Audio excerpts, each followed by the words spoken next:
This is Jason Newton, here on the Old Connecticut Path in West Sutton, Massachusetts, at the Waters Farm. Waters Farm is an extraordinary place, a beauty here along the Old Connecticut Path, and we'll explore portions of it and Manchaug Pond below here as part of our visit today. Now, the Waters family settled here in 1757 and continued to live here and farm the land for 6 generations, and they graciously donated the land to the town of Sutton as a preserve. And as we visit today and see the fields, the meadows, the woods and streams leading down to Manchaug Pond, we can understand their attraction to this land and their desire to see it preserved for future generations. Before heading downhill, we'll turn and cross the road from the Waters Farm homestead to take a few moments to enjoy the view from their front doorstep. As we take a moment to enjoy the panorama in front of the Waters home, we can begin to appreciate what the Waters family members across 6 generations must have felt as they stood here and looked down across Manchaug Pond. For to stand here is truly to understand that one does not need to die to be in heaven. As we head downhill to Manchaug Pond, follow the old cartway directly downhill to the pond, along trails here in Waters Farm. For a moment on our way downhill, we can pause to think of the history of Waters Farm in this area. Fred Humes, Sutton resident and local historian, recorded in the history of Sutton that his research showed that this area here, near Waters Farm and Manchaug Pond, was the location of the praying Indian village established in the 1650s by John Eliot. Now, based on his calculations, the Old Connecticut Path traveled through the wilderness and likely reached upon the shoreline of Manchaug Pond, where we will be in a few moments. We've arrived at the shore of Manchaug Pond, directly below the point where Lackey Road comes down the hill and ends at Manchaug Pond.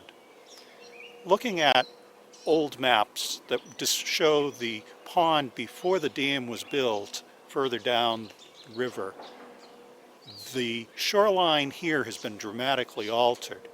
The point we're at on the pond below Lackey Road would have been the northern end of the pond. But as a result of the dam that was built on the pond in the 1830s, this whole area in front of us was flooded and would formerly have been meadowland here along the shore of Manchaug Pond. Now, according to Fred Humes in local history, this area was a meeting place of the native people along the shores of Manchaug Pond, and artifacts have been found when the pond is drained down for the winter in the rocks here of tools that were left by the natives in their times camping here along the shore. So this area would have been a perfect spot for travelers along the Old Connecticut Path to stop and rest. In 1675, the King Philip War broke out between the native people led by King Philip and the English settlers here in Massachusetts, and set the English settlements back by 20 to 30 years because it turned into a total war where the native people were driven from their settlements, and those who weren't driven away or killed were sold into slavery and sent away from New England. The total war that happened during the King Philip's War led to the destruction of most of the praying Indian villages and the village here at Manchaug. Following a shaded cart path along the shore of Manchaug Pond, on one of the trails here at Waters Farm, we're approaching a spot where we'll be able to get down to walk along the shore of the pond. We've arrived at the shore of Manchaug Pond, and as we walk along a little bit of the shoreline here, the islands that you see directly in front of us would have at one time been connected to the land.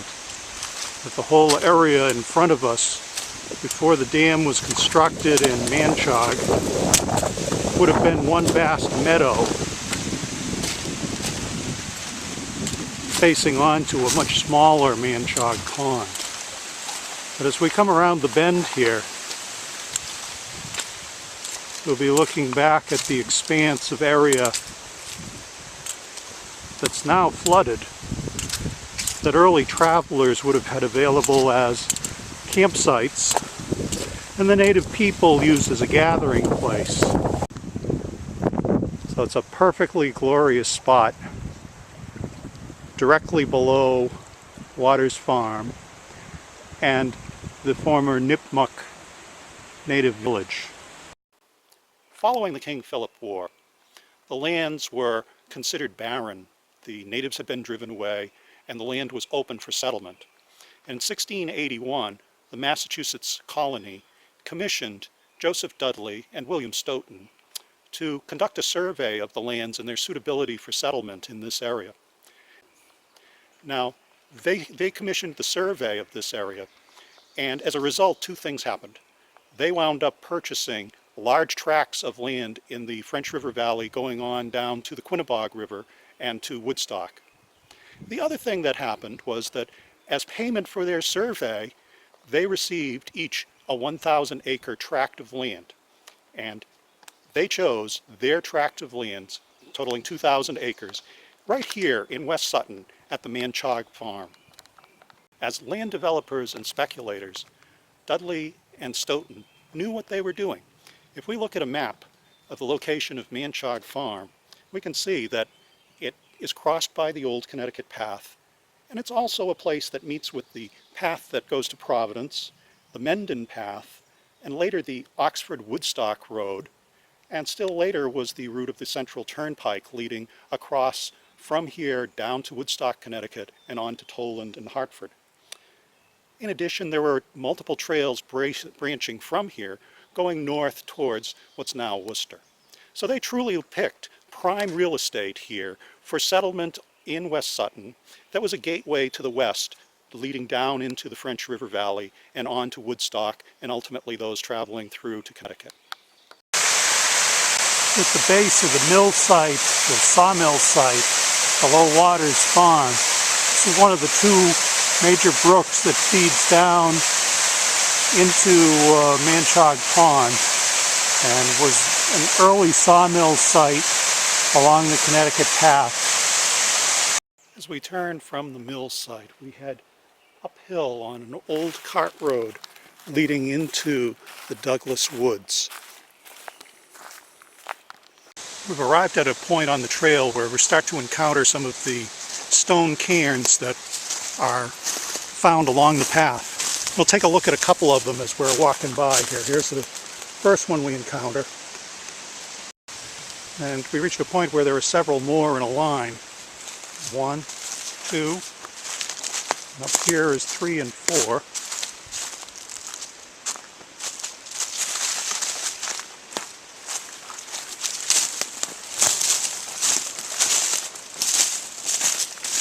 Now the story is that when they surveyed the lots, the settlers would mark the corners of their lots by piles of stones. And if you look at the deeds on the original plots and their owners thereafter, many of them will state a distance in rods from one pile of stones to another pile of stones. So that was one of the ways that they marked off their property boundaries.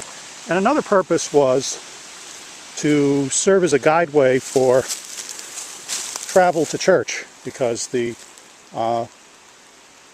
markers or the piles of stones would act as a cairn or a guide along a path over to the main trail and then leading to church. We're going to take a little walk over the hill here and follow some of the cairns to a cabin site.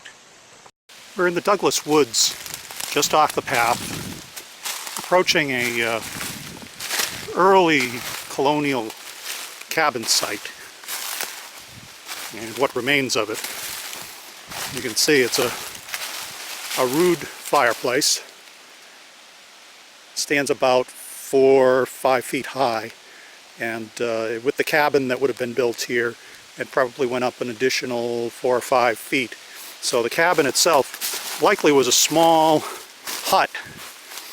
And the story is in the Douglastown history that the earliest settlers would come along the path, and when they found a site that looked good for them for possible settlement, they would build what they called a slash hut or slash cabin, which is a very simple log cabin with a dirt floor, log walls, and some thatch for the roof, with mud to seal the seams between the logs.